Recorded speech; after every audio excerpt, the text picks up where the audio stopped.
Steve especially. Steve's not only a friend, but a former colleague. We taught together at Central. And he's going to make fun of me on this, but I grew up on a farm. Okay, I'm a Cape Cod boy. And Steve always tells me that I grew up on a farm. But I do pronounce it as farm. I go out on the water.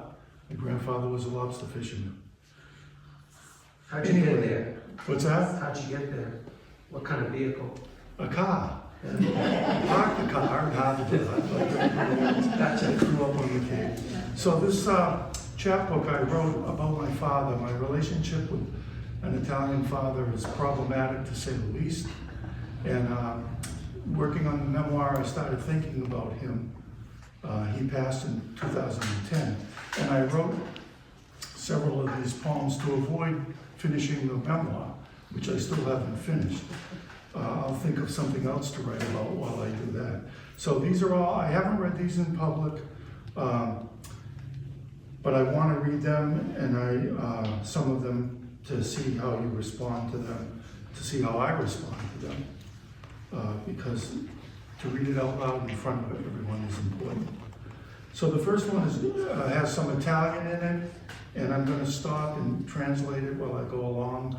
You'll pick it up anyway, because Italians like that. My grandfather was Felice. His first name was Felice. Grandpa Felice's pear tree. I wasn't crying as I looked up at them, the low-hanging bartlets, almost ripe, until my father said, "I don't want you speaking Italian anymore with Dave." My father let go of my hand. Kids make fun of him at school because he mixes it up with English, and at home he does the same thing.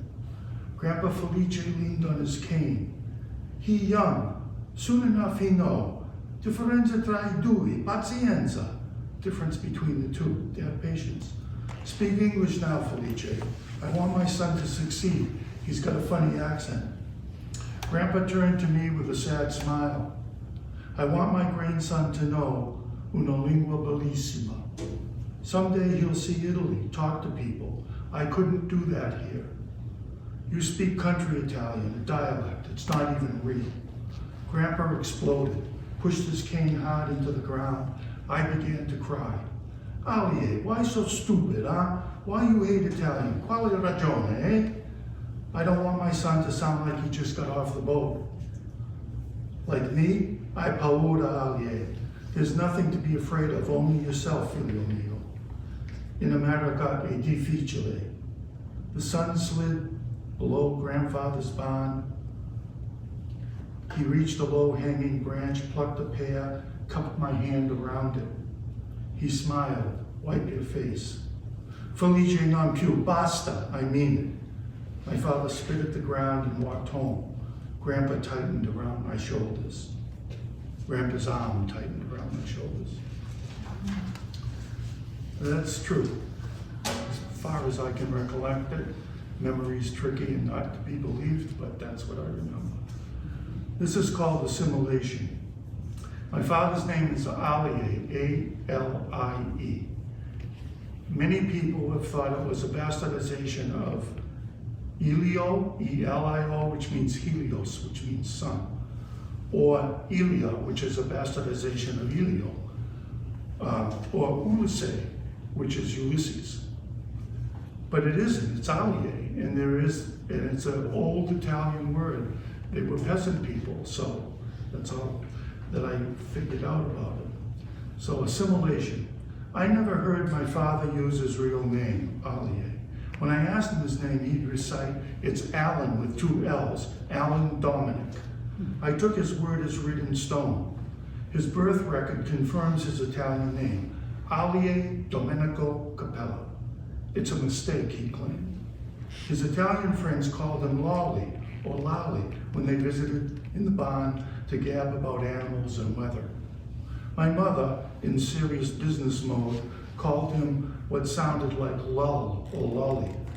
How these sparrow-like words died in my mind.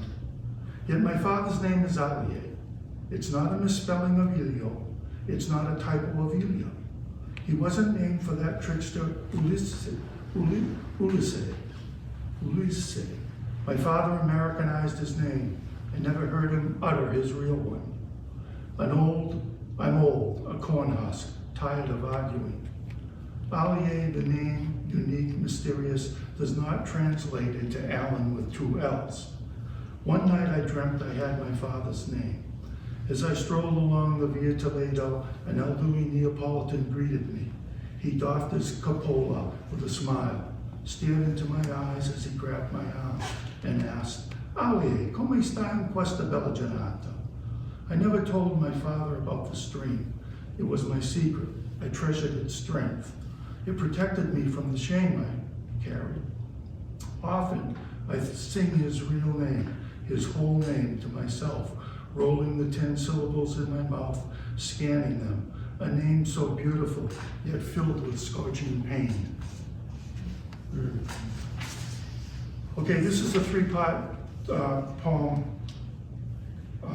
called Affection, and it's about calving. My father had white-faced Herefords, beef cattle. We had horses, we had all kinds of things, pigs, cattle, sheep. But these are 3 things that I remember with my father where he demonstrated affection. Let's put it that way. And all my cows were named for local girls, the children of local families. So the first cow we had was Harriet Jane. Then there was Patricia Jane. Okay, you'll get it. Okay. But it's funny now that I think. Harriet Jane could pick the worst of times. 1. Harriet Jane could pick the worst of times. The northeast storm pounded my bedroom window, the distant lowing, a nagging between gusts. My father roused me from bed with, "Let's go." His hand, hard and warm, tugged me through the field. The calf stood unsteady, shaking under the frenzied oak, wind and rain pummeling the 4 of us. His hand, a gentle claw on my shoulder, guided me to the calf. "Help me, stand here." My father hoisted the newborn above, up around his neck, holding its legs tight, like grasping the ends of a winter scarf. "Hold its hind legs, Dave. Yup, feel them, like that." Harriet Jane followed close behind us. The barn, a barnyard ship, buckled and creaked. The calf nestled close to Harriet Jane at rest on a fresh hay mound.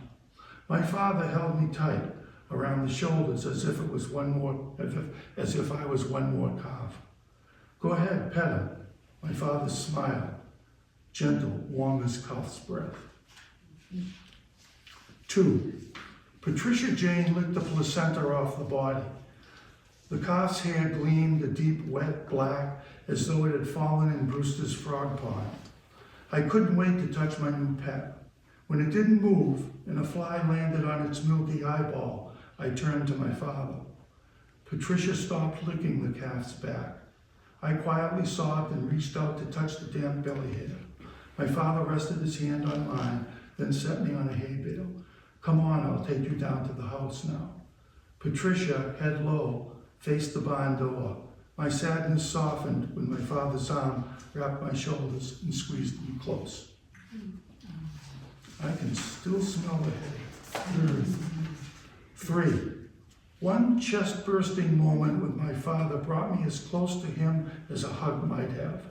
Gladys Jane, panting with a breached birth, stood tied, drool hanging from her mouth. My father, anxious eyes staring at a uterus, breathed deep. "You're gonna have to help me." I thought I had been zapped with a ray gun. The jar of lubricant jelly in my hand could have been a grenade with the pin pulled. I'll lather your hands and forearm good."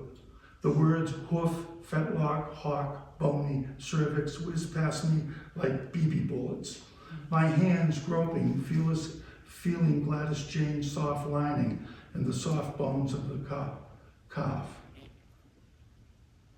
Lightheaded, my father eased my arm back into a new world. His 3 solid pats on my shoulder.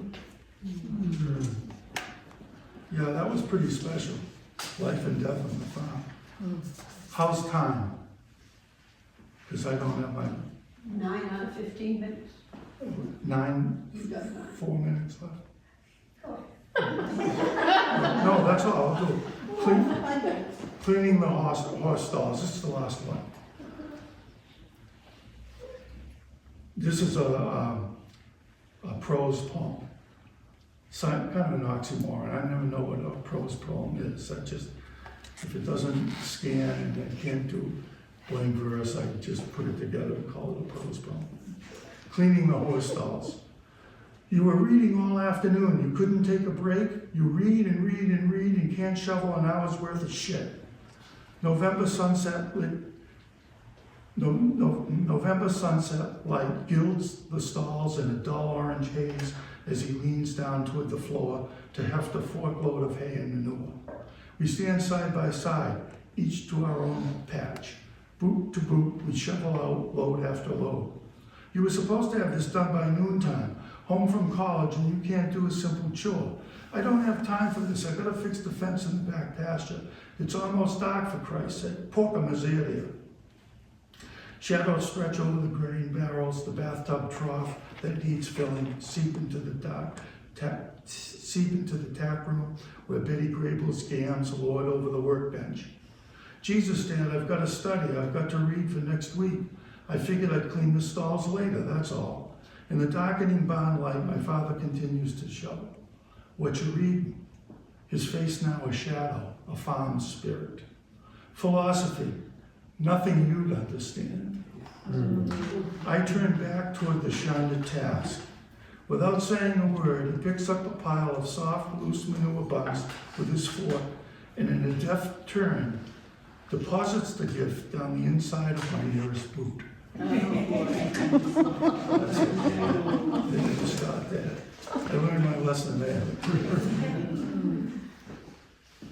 One more. Oh, please. Okay, student. Yeah.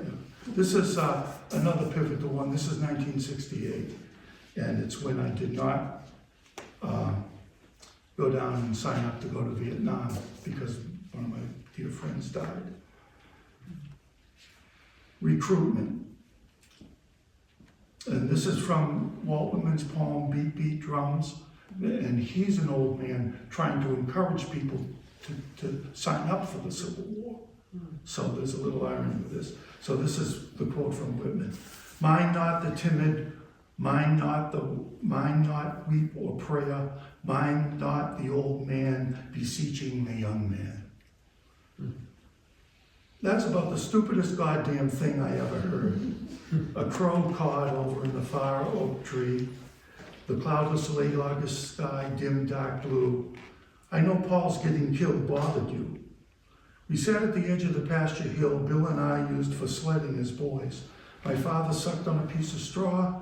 Stormy and Ranger walked over near us. Their grazing ripped the stillness. You feel guilty he died. The crow again. My father turned to me.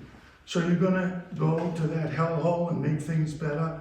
You're gonna give up your education to fight in a dumbass war? If you do, you're making the biggest mistake of your life.